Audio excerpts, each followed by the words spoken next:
Hi guys, welcome to my channel healing process. मेरा नाम है सुमन।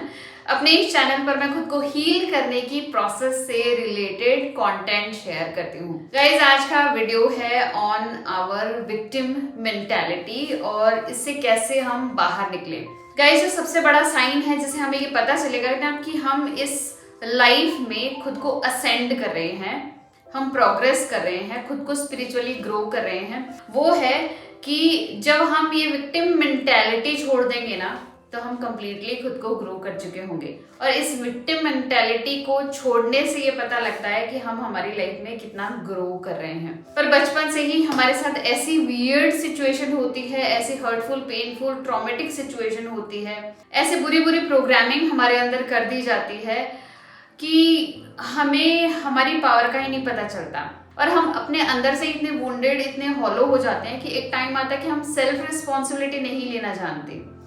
हम भूल जाते हैं कि हम कौन हैं और हम अपनी ही सिचुएशन के विक्टिम हो जाते हैं, क्योंकि धीरे धीरे ना ये रॉन्ग प्रोग्रामिंग, ट्रॉमा हमारी पावर को कंज्यूम करता जाता है और हम हमारी पावर को लूज करते जाते हैं। तो जब हम सेल्फ रिस्पॉन्सिबिलिटी नहीं ले सकते और हम खुद को विक्टिम समझते हैं ना, तो हम सिर्फ और सिर्फ इस एक्सटर्नल वर्ल्ड के साथ इंगेज होने लग जाते हैं। थिंग इज दैट हमें दो वर्ल्ड दिए जाते हैं, एक ये फिजिकल वर्ल्ड जिसमें कि हम as a physical being engage करते हैं, और एक इंटरनल वर्ल्ड जो हमारे अंदर होता है। जो हमारा इंटरनल वर्ल्ड होता है ना, वो एक्सटर्नल वर्ल्ड को रिफ्लेक्ट करता रहता है। ये एक्सटर्नल वर्ल्ड जो है ना, वो हमारे इनर वर्ल्ड का ही रिफ्लेक्शन होता है। तो कोई भी चीज स्टार्ट होती है ना, वो अंदर से स्टार्ट होती है, देन वो इस फिजिकल वर्ल्ड में आती है। But the moment we lose our power, the moment we become victim ना, हम इस फिजिकल वर्ल्ड के साथ इंगेज करने लग जाते हैं, क्योंकि हमारी अंदर से तो पावर नहीं है, हम अंदर से तो हॉलो हैं। हमारे पास क्या बचा?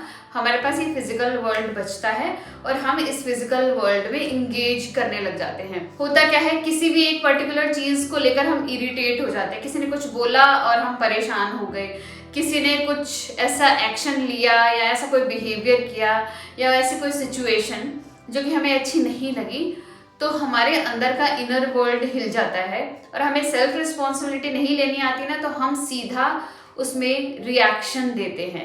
एक्चुअली जब हम रिएक्शन देते हैं तो हम दूसरों को ब्लेम करते हैं, क्रिटिसाइज करते हैं, दूसरों को बुरा भला कहते हैं, और ऐसा करके ना हम हमारी पावर को लूज कर देते हैं। और जब हम हमारी पावर को लूज कर देते हैं ना, तो हम इस फिजिकल वर्ल्ड के इल्यूजन में ट्रैप हो जाते हैं। ये जो फिजिकल वर्ल्ड है ना, एक ट्रैप के जैसा है। अगर हमने अपनी पावर को नहीं पहचाना ना, तो ये हमें कंज्यूम कर लेगा। ये फिजिकल वर्ल्ड हमेशा हमारी अटेंशन को ना ड्रॉ करता ही रहता है, और ऐसा करके ना हम अपनी एनर्जी को लूज करते रहते हैं और हम हमारी लाइफ में ना स्टक हो जाते हैं, आगे नहीं बढ़ पाते। एक्चुअली जब हमारी पावर लूज हो जाती है तो हम कोई एक्शन भी नहीं ले पाते। हमें ऐसा लगता है कि कुछ भी करके ना हम इस एक्सटर्नल वर्ल्ड को चेंज कर लें। फॉर एग्जाम्पल, अगर हमारे पार्टनर से नहीं बन रही है तो हम क्या करते हैं, हमें ऐसा लगता है यार इसको छोड़ दो, ये बहुत गलत इंसान है, मैं इसके साथ गलत रिलेशनशिप में आ गई, इसको छोड़ देते हैं। फिर मैं दूसरे रिलेशनशिप में जाती हूँ, वहां पर जाकर मुझे ये पता लगता है कि ये इंसान भी ना सेम वैसा ही बिहेव कर रहा है जैसा वो कर रहा था। फिर मैं उसको छोड़ देती हूँ, फिर मैं थर्ड के पास जाती हूँ। ऐसा करते करते न जाने मैंने कितने ही फिजिकल सिचुएशन को चेंज करने की कोशिश की, लेकिन हर बार एक पैटर्न रिपीट हो रहा है। ये पैटर्न रिपीट हो रहा है एक्चुअली इसलिए क्योंकि हमारे अंदर कुछ ऐसा है जो अभी तक चेंज नहीं हुआ है। दूसरा एग्जांपल, सपोज एक जॉब है और मैं वहां जा रही हूँ और मैं ना बहुत परेशान हो रही हूँ, मेरा बॉस खराब है, वो पूरा ऑफिस का एनवायरनमेंट खराब है, तो मैं सोचती हूँ यार इसको छोड़ो, दूसरे वाले में चलते हैं। मैं दूसरे वाले में चली जाती हूँ, वहां पर भी जाके मुझे ऐसा कोई बॉस मिलता है जो मुझे बहुत ज्यादा इरिटेट करता है, ऐसा एनवायरनमेंट मिलता है जो कि मेरे लिए बिल्कुल भी अच्छा नहीं है, मैं बिल्कुल भी प्रोडक्टिव नहीं हो रही, मैं बहुत ज्यादा रिएक्टिव हो रही हूँ। इससे ये पता चलता है कि मैं हर बार अपना एक्सटर्नल एनवायरनमेंट चेंज कर रही हूँ, बट फिर भी मुझे रिजल्ट नहीं मिल रहा। तो उसके पीछे रीजन है दूसरा, वो है हमारा इंटरनल वर्ल्ड।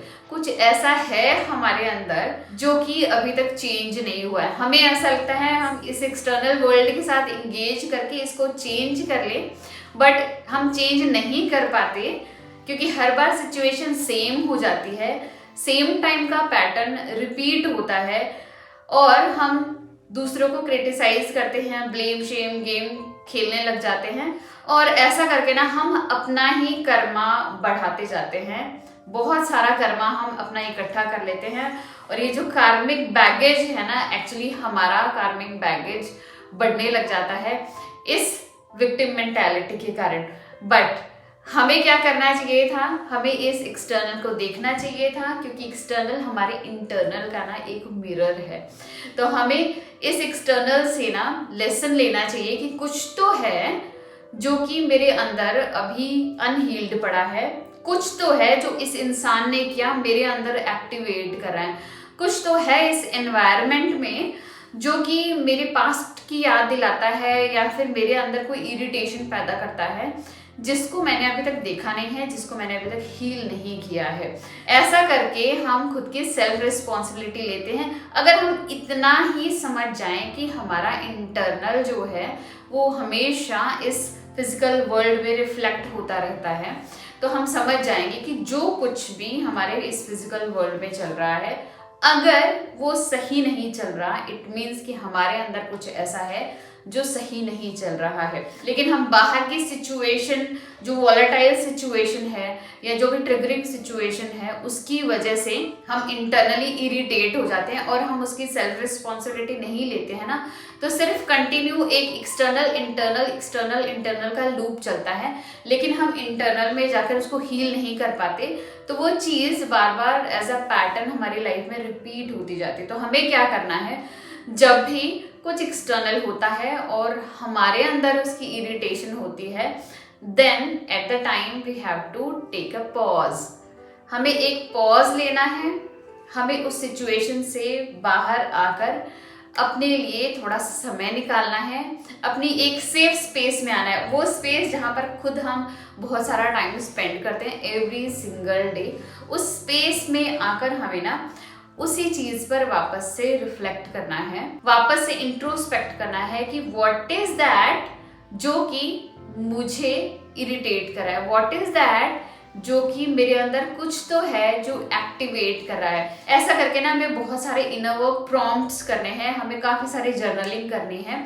अगर आप जर्नलिंग करते हैं तो एल्स अगर आप उसके बारे में बार बार अपने माइंड में भी रिफ्लेक्ट करेंगे, उसके बारे में बार बार सोचेंगे, ऐसा क्या है जो मेरे अंदर अनहील्ड है, ऐसा क्या है जो मेरे पास्ट से जुड़ा है, कहीं मेरा अनहील्ड पास्ट तो नहीं है, कहीं मेरा कोई पुराना एक्सपीरियंस तो नहीं है, कहीं मेरे इमोशंस तो कभी स्टक हो गए, कहीं वो तो एक्टिवेट नहीं हो रहे, कहीं मेरा बिलीफ जो है अब काम नहीं कर रहा, कहीं मेरा बिलीफ लिमिटिंग तो नहीं है, कहीं मैं अपने इस बिलीफ को आउटग्रो तो नहीं कर चुकी हूँ कि मुझे अभी नया बिलीफ लेकर आना चाहिए, इंपावरिंग बिलीफ लेकर आना चाहिए, या फिर मुझे अपने ट्रॉमा को, अपने इमोशंस को, इनको फील करना है, इनको हील करना है। तो व्हाट इज दैट जो कि एक्सटर्नल में है वो मेरे इंटरनल में है और जो कि एक्टिवेट हो रहा है और मुझे उस पर वर्क करना है। तो हमें ऐसा करके सेल्फ रिस्पॉन्सिबिलिटी लेनी है और खुद को हील करना है। वो सारी इमोशंस जिनको हमने कभी फील नहीं किया उनको फील करना है। तो गाइज आई होप आपको समझ आया होगा कि कैसे आपका इंटरनल वर्ल्ड जो है इस फिजिकल वर्ल्ड में रिफ्लेक्ट हो रहा है और कैसे आपको अपनी सेल्फ रिस्पॉन्सिबिलिटी लेकर खुद को हील करना है और इस विक्टिम माइंडसेट से बाहर आना है। तो गाइज मिलते हैं ऐसे ही इंटरेस्टिंग वीडियो में। अगर आपको ये वीडियो पसंद आया तो प्लीज लाइक कीजिएगा, मेरे चैनल को सब्सक्राइब कीजिएगा।